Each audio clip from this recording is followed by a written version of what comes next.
Hi everybody, welcome back to Tommy Maroon Sports Show, episode number 208 now, if I'm not mistaken. We're going to talk the same stuff as we always do, so let's get right into it with the Cleveland Guardians, who look like they're completely drowning out there now. Led by guys like Jose Ramirez with the 277 average, 22 home runs and 149 hits. Josh Naylor, 306 average, 849 OPS, 85 RBIs. Andres Jimenez, 26 swipes, 4 triples, 50 RBIs. You got guys like Tanner Bybee who have a 230 average, 303 ERA, and 10 wins, which the 10 wins lead the Guardians. Logan Allen, 117.1 innings pitched, 113 strikeouts, and a 134 whip. Gavin Williams has a 3.34 ERA, 31 walks compared to 72 Ks. And then Emmanuel Clase with a 3.34. Emmanuel Clase with 58 strikeouts, 39 saves, and 3.02 ERA. Series recaps. You're looking at the Guardians Twins right now, which did not go well for them because the Guardians lost 2-1. Donovan Solano had a bases-clearing triple in Game 2. It was all part of a 5-run 8th inning for Minnesota in Game 2. Fortunately for you folks, Gavin Williams decided, you know what, enough of this nonsense. I'm going to do something about this. He went 5 innings and got 1 hit allowed. And Andres Jimenez had 2 hits and 2 runs scored, which was pretty impressive. What's not impressive is the fact that the Guardians lost the series to the Angels 3-1. Oh my Lord, that's not good. That is not good at all. In fact, here's what happened. Angels walked it off in Game 1. Clase blew the save. And Josh Naylor had an RBI in Game 1, which made it a, 2-0 lead for Cleveland, which is pretty impressive, but not impressive enough, I guess. And then Naylor continued with 3 RBIs in Game 2, and Logan Allen followed suit with 5 innings that same game. And then Game 3 was a pitcher's duel. Lucas Giolito for Cleveland went 7 innings, but Tyler Anderson bested him with 8. And then in the 4th game, it was Tanner Bybee that went 7 innings, but Randall Grichuk and Mike Moustakas had RBIs for them. And then last night's game, in case you missed it, in case you didn't stay up for it like myself, it was another loss for the Guardians because us Guardians fans can't have anything good in our life, can we? No, sir. Josh Naylor hit a home run, though, yesterday that opened up the scoring for Cleveland. That made it 2-1. And the Guardians took the lead in the 10th inning. How about that? How about that? It came in the 10th inning on Andres Jimenez single back up the middle. And it was all for naught because Emmanuel Clase blew his 11th save of the season. Good Lord. 11 blown saves. That's not good. What's also not good is that the Guardians are 68-77, 7.5 out of the division lead. And not to mention the fact that they are 1 game in front of the Tigers for 2nd place, which is never a good sight to see. No, sir. They are 12 games out of the division lead. It's only going to be a matter of time till this season's over. And what a disaster of a season. You know Tito's going to retire after this season. Yeah, it just has not been fun. Last year was a huge fluke, I guess. But we got to go to Tommy's picks now. Let's look and see what happened. Yes, sirree. From high school football, Austin Town Fitch won in double overtime against the St. Ignatius Wildcats, 24-21. Mentor had a crazy comeback, including a great one-handed catch, I believe, that gave him the lead, 42-41. Aurora beat Revere 49-14, and Highland won over Copley by the very close game, 88-14. I am not joking. We scored 88 points against Copley. It's a school record, most points in Medina County since 1968. when Wadsworth hung 90 against Coventry. Good Lord, that is just embarrassing. We destroyed everything that Copley owned, every ounce of dignity they had, and we pick up a win, go to 3-1 on the campaign. I still can't believe that happened. 88 points, 42 in the first quarter. By the time it was 56 in the second quarter, Coach Gibbons was playing in the backups. I think he was trying to tell the gang to slow it down, don't score as much, but the players wanted to. And my God, it showed. 88 points. That is something we may never see again. What a game. Shaker Heights 40, Euclid 13. Nordonia won over the Comets 31-12. North Ridgeville upset Olmsted Falls 10-3. North Ridgeville still undefeated on the campaign. Meanwhile, Avon beat Elyria 42-6. Cleveland Heights took down Brunswick 13-10. Brecksville beat North Royalton in a good rivalry right there, 26-21. Brecksville was home for that game. St. Vincent St. Mary beat Harding 42-28. Ursuline shut out Youngstown East 46-0, while Hoban shut out Akron East 39-0. And then Glenville shut out John Adams 36-0. And then Riverside easily dismantled Maple Heights 35-6. Kenston Bombers took down VASJ 49-27. Lake Catholic now 3-1 on the campaign. They beat Willoughby South 34-7. And Gilmore Academy took down the NDCL Lions 39-17. Hudson beat Stowe 44-14. Of course, Stowe hasn't won a game in over a year now, which has got to be really frustrating for those Monroe Falls Bulldogs fans, Stowe Monroe Falls Bulldogs fans. And then Wadsworth, you guys beat Twinsburg 35-14. 35-14. And then D3 football was another great week of action. Trinity beat Mary Hardin Baylor 35-16 in a good game there. Wisconsin Whitewater beat St. John's 56-28. Wartburg went on the road and conquered Bethel 16-2. Hardin Simmons beat Wisconsin Lacrosse 28-21. And then Wheaton, as Stewie from Family Guy would say, 30-21 for them. And then Carnegie Mellon beat St. Vincent 38-zip. And then Wisconsin River Falls beat Ohio Wesleyan by a score of 37-10. The good old Yellow Jackets, that's right, we beat the Quakers 61-25. Mount St. Joe's beat the Terriers of Hiram 62-21. Muskego beat Otterbein 27-14. And Ohio Northern beat Capital 40-7. Concordia Moorhead beat Pacific Lutheran 26-21. St. Olaf 52, Luther 21. Albion 42, Bluffton 21. And Rose-Hulman beat Trine. The Thunder go down 30-28. And Carroll beat Wisconsin Lutheran 51-7. Now time to look at the NFL, and what was another wild week. Football is back, folks, on the professional level.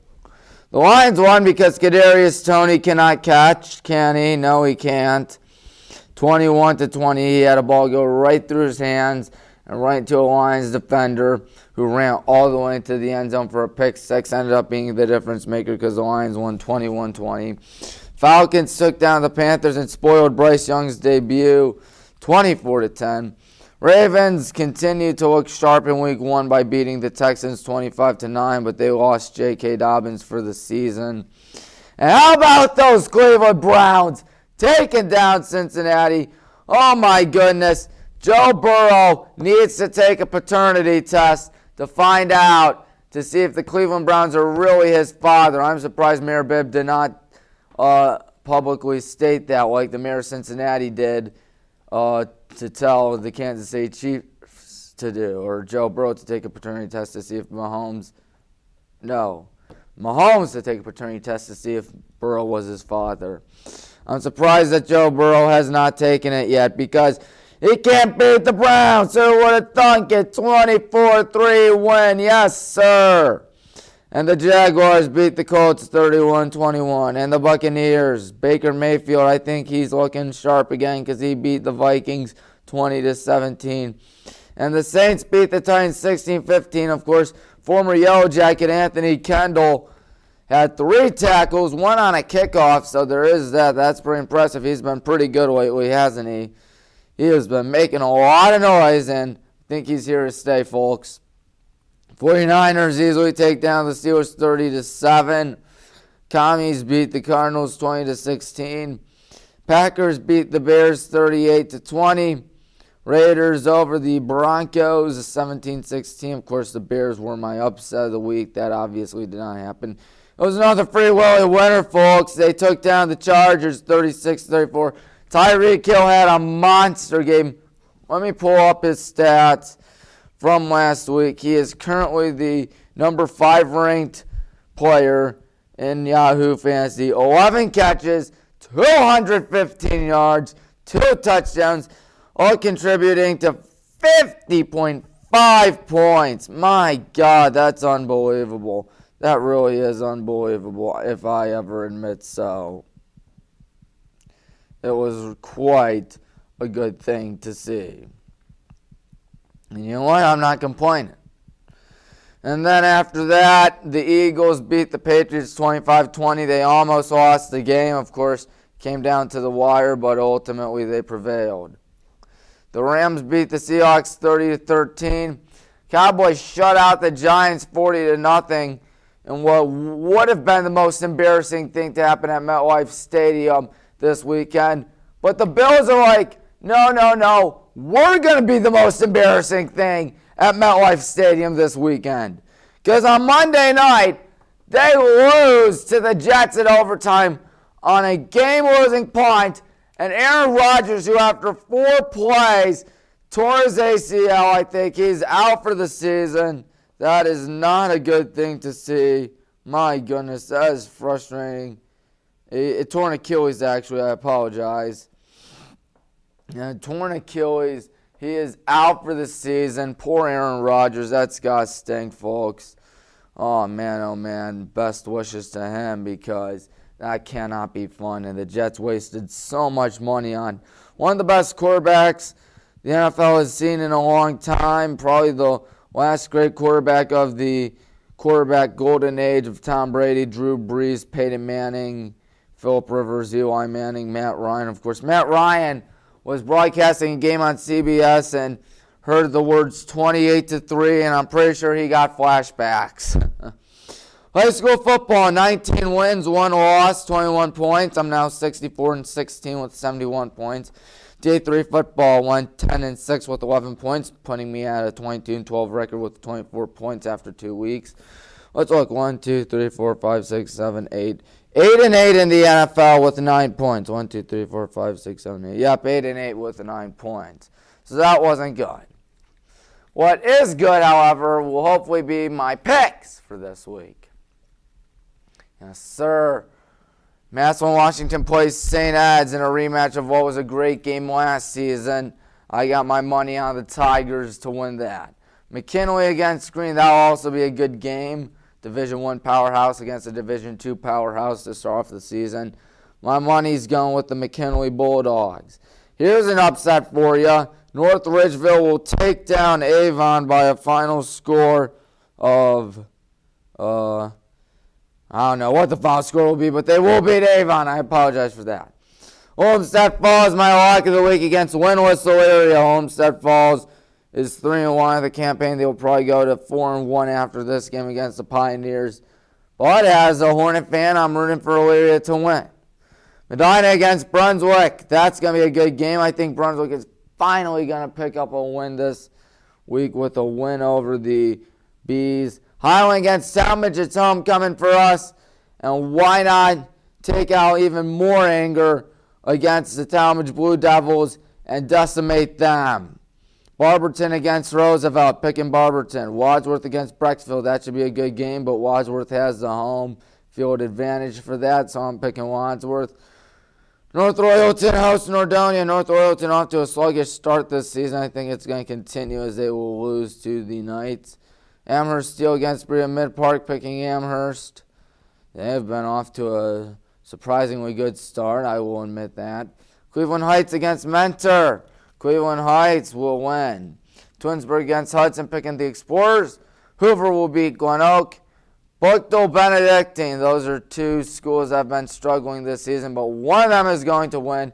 And by one of them, I mean Buckdale. Kenston against Lake Catholic, two good schools that have been doing really well this season. But Kenston, I think, will also pick up the win. Walsh will beat Firestone.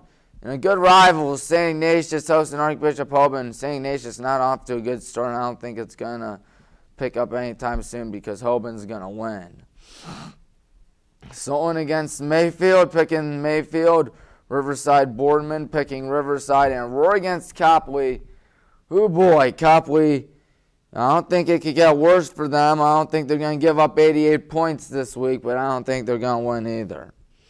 D3 football, Marietta against Mount Union. Boo, Mount Union. Nobody likes the Raiders. They're the evil empire, but they're my lock of the week because we can't have anything good in life.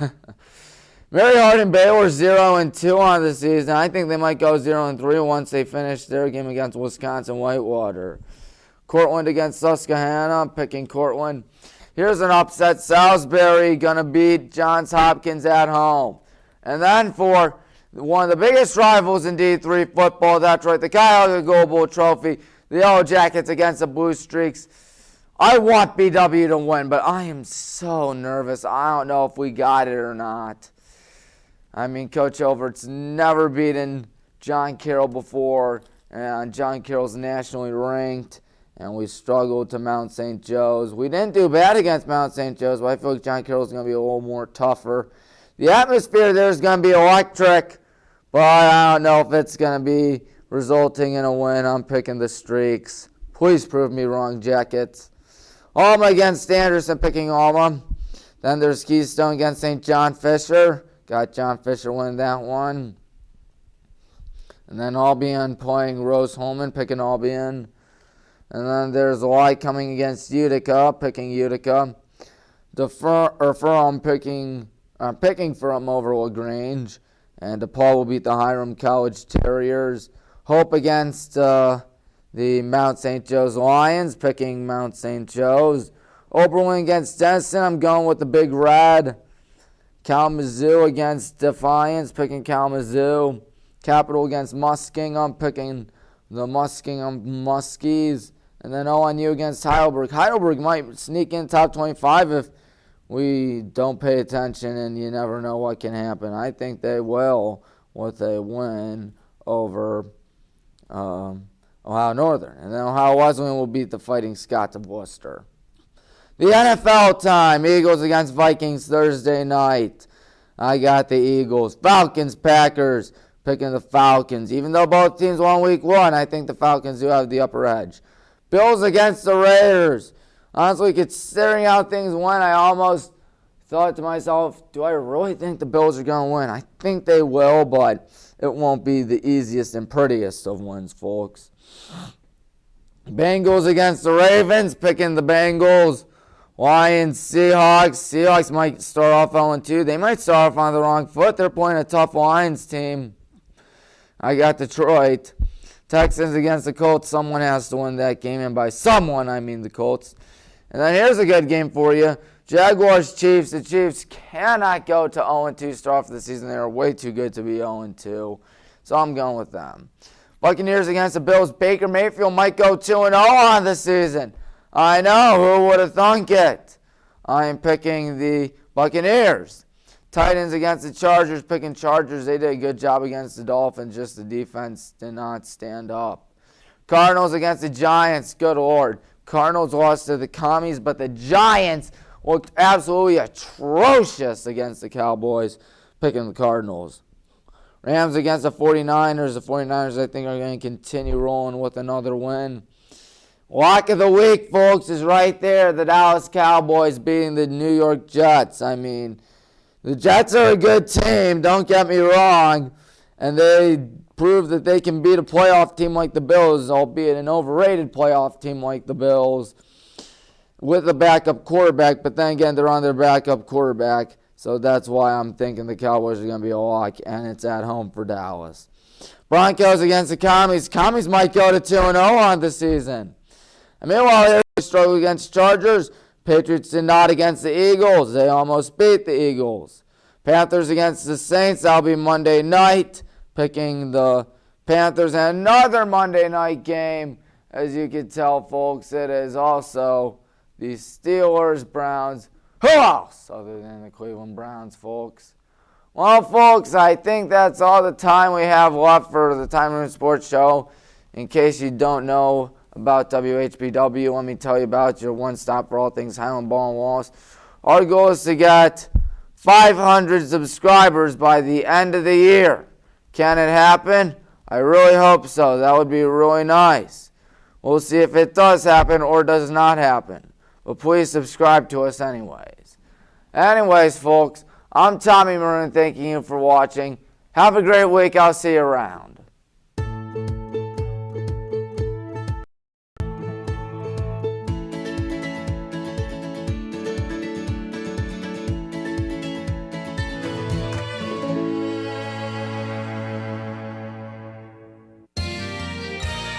You are watching WCTV, Wadsworth Community Television.